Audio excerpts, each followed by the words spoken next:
Hi my dear 10th standard students அனைவருக்கும் வணக்கம். 10th ஸ்டாண்டர்டுக்கு social science Chennai செங்கல்பட்டில் நடந்து முடிஞ்சிருக்கு. ஸோ ஆல்ரெடி உங்களுக்கு நான் தமிழ் இங்கிலீஷ் போட்டேன், ஷார்ட்ஸில் செக் பண்ணிக்கோங்க. நார்மல் வீடியோஸ்லையும் கொடுத்துருக்கேன். லாஸ்ட் வீடியோ போன வீடியோ தான் இருக்கும். சோசியல் சயின்ஸ் 50 மார்க்ஸுக்கு இருக்குது. ஸோ தமிழ் இங்கிலீஷுக்கான கொஸ்டின் லிங்க் உங்களுக்கு நான் டிஸ்கிரிப்ஷனில் கொடுத்துருக்கேன், அதுவும் நீங்கள் செக் பண்ணிக்கோங்க. 50 மார்க்ஸுக்கு 1 மார்க்ஸில் என்னென்ன கேட்டிருக்காங்க அப்படின்றத பார்த்துட்டு வாங்க. 1 மார்க்ஸுக்கான ஆன்சர் கீ தெரிஞ்சதுனாலும் கமெண்ட்ஸில் மென்ஷன் பண்ணுங்கள். ஓகேங்களா? தமிழ் மீடியம் ஸ்டூடெண்ட்ஸும் ரெஃபர் பண்ணிக்கோங்க. ஓரளவுக்கு கொஸ்டின்ஸ் பார்த்தாலும் உங்களுக்கு தெரிஞ்சிடும்னு நினைக்கிறேன். ஓகேங்களா? ஓகே, இதற்கான பிடிஎஃப் லிங்க்கும் உங்களுக்கு நான் ஃபஸ்ட் கமெண்டில் இன்றைக்கி நைட்டு நான் அப்டேட் பண்ணிடுவேன். ஸோ இம்பார்ட்டன்ட் கொஸ்டின்ஸ் அப்படின்றதோட செகண்ட் மிட்டம் 50 மார்க்ஸுக்கு தான்.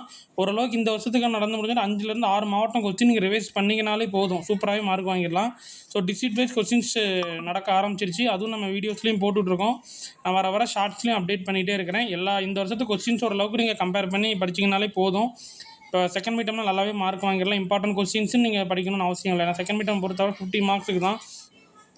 ஓரளவு குவார்டர்லி ஹாஃப் இயர்லி அப்படிங்கும்போது 100 மார்க்ஸுக்கு வரும்போது ஆஃப் சிலபஸ் வந்துடும். குவார்டர்லி அப்படிங்கும்போது கொஸ்டின் பேப்பரை தாண்டி ஓரளவுக்கு இம்பார்ட்டன்ஸ் நீங்கள் படித்தா தான் மார்க் ஸ்கோர் பண்ண முடியும். செகண்ட் மிட்டம் 50 மார்க்ஸ் நான் போர்ஷன் கம்மி. டிஸ்ட்ரிக்ட் வைஸ் கொஸ்டின்ஸ் ஒரு 3லேருந்து ஒரு 5 மாவட்டம் படிச்சிட்டிங்கனாலே போதும். ஸோ உங்களுக்கு நான் டிஸ்ட்ரிக்ட் வைஸ் கொஸ்டின்ஸ் அப்டேட் பண்ணுறேன். நம்ம சேனலில் இருக்குது, ஃபாலோ பண்ணிக்கோங்க. ஸோ டிஸ்கிரிப்ஷன்லேயே இதற்கான பிடிஎஃப் இன்றைக்கி நைட்டில் நாளைக்கு மார்னிங் அப்டேட் பண்ணிடுவேன். தொடர்ச்சியாக ஃபாலோ பண்ணுங்கள். இந்த வீடியோ மறக்காமல் ஃப்ரெண்ட்ஸுக்கு ஷேர் பண்ணுங்கள். தேங்க்யூ.